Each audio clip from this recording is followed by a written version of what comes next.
जनक ऐसे प्रज्ञावान थे जिनको थोड़े ही प्रयास से आत्मा बोध हो गया, पूर्व जन्म की पात्रता रही होगी तथा इस जन्म की मुमुक्षा। हमने आगे ही कहा कि बिना मुमुक्षा के आत्मज्ञान संभव नहीं है। एक जिज्ञासा होनी चाहिए और उत्सुकता होनी चाहिए। इन दोनों कारणों के उपस्थित होने से ही घटना शीघ्र घट जाती है। जैसे 100 अंश पर पानी खोलता है, ऐसे ज्ञानी को 99 अंश ताप पूर्व जन्म में ही मिल चुका होता है। वह केवल 1 अंश ताप मिलते ही खोल उठता है, किंतु पूर्व जन्म में जिसे 10 अंश ताप ही मिला है उसे 90 अंश की आवश्यकता पड़ती है, जिसके लिए कई जन्म लेने पड़ते हैं, तभी ये उपलब्धि प्राप्त होती है। यही कारण है फिर मनुष्य भी 4 प्रकार के होते हैं, ज्ञानी, मुमुक्षु, अज्ञानी और मूढ़। ज्ञानी वह है जिसे ज्ञान प्राप्त हो चुका है।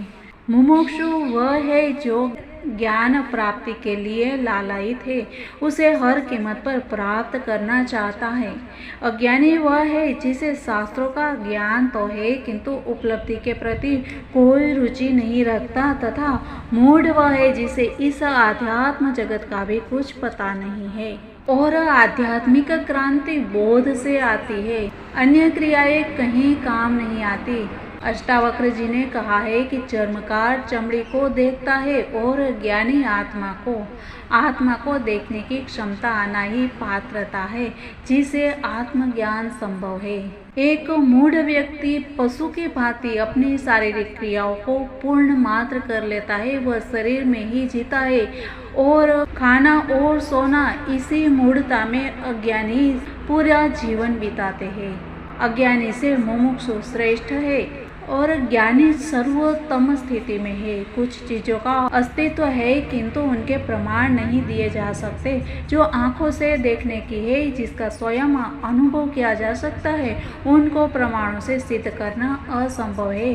बिना आंख वाले को सूर्य को प्रमाणित करके नहीं समझाया जा सकता, उसे रंगों का ज्ञान नहीं करवाया जा सकता, प्रेम, आनंद, करुणा, दया, दर्द, पीड़ा को नहीं दिखाया जा सकता है, न उन्हें प्रमाणित किया जा सकता है, वे स्वयं के ही अनुभव में ही आती है।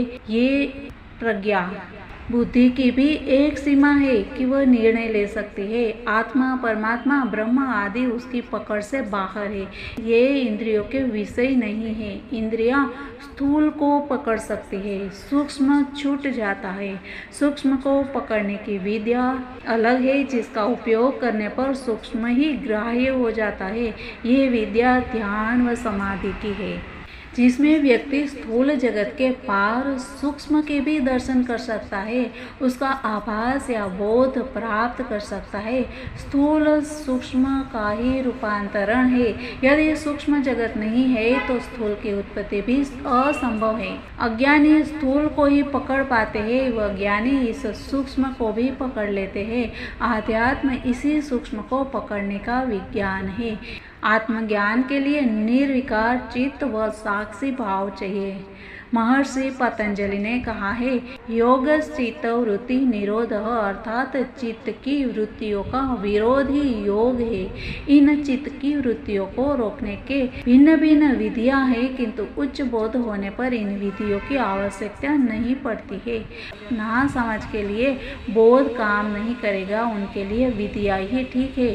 जैसे भक्ति के मार्ग हम चुनते हैं, भक्ति के मार्ग से ही हम ज्ञान की सीढ़ियां तक पहुंच सकते हैं। ज्ञान वहीं मिलता है। सबसे पहले भक्ति से शुरुआत करनी पड़ती है। इसीलिए आदि शंकराचार्य ने भी अद्वैत से द्वैत की यात्रा का प्रारंभ किया था।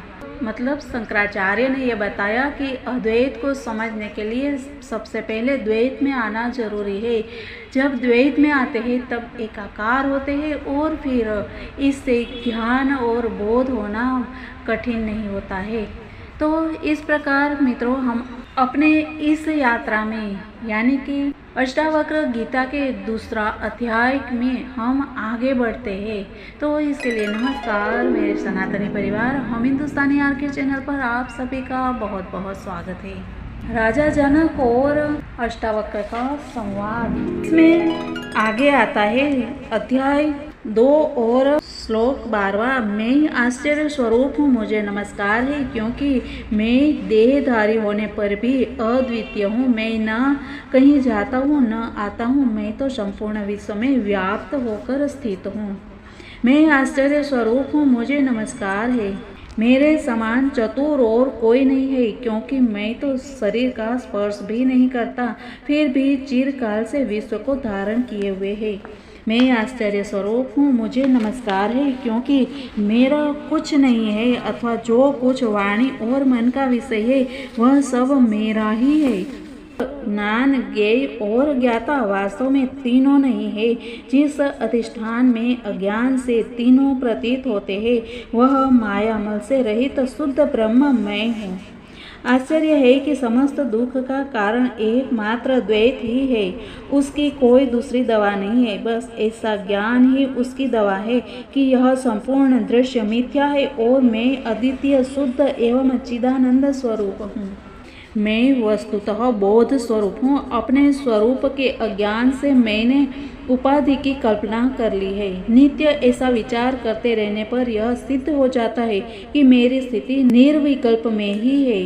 कितने आश्चर्य की बात है कि मुझ में संपूर्ण विश्व की प्रतीति होते रहने पर भी वह वस्तुतः मुझ में नहीं है। न तो कभी मुझे बंधन हुआ है और न मोक्ष। आश्रयहीन होने के कारण भ्रांति स्वयं शांत हो गई। यह निश्चय है कि हम शरीर के साथ यह संपूर्ण विश्व कुछ भी नहीं है और आत्मा शुद्ध चिन्ह मात्र है। फिर अब यह कल्पना किसमें संभव है? अर्थात किसी में नहीं।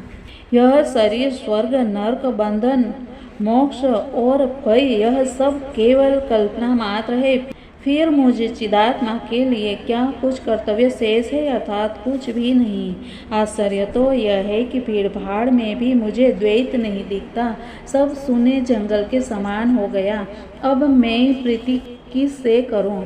न मैं देह हूँ और न यह देह मेरा है। मैं जीव भी नहीं हूँ, मैं तो शुद्ध चेतन हूँ। मेरा बंध तो केवल इतना ही था कि मैं जीवित रहना चाहता था। आश्चर्य है, मुझे अनंत महासमुद्र में जब चित्त रूपी वायु चलने लगती है तब झटपट बहुत से दृश्य पदार्थों की तरंगें उठने लगती है।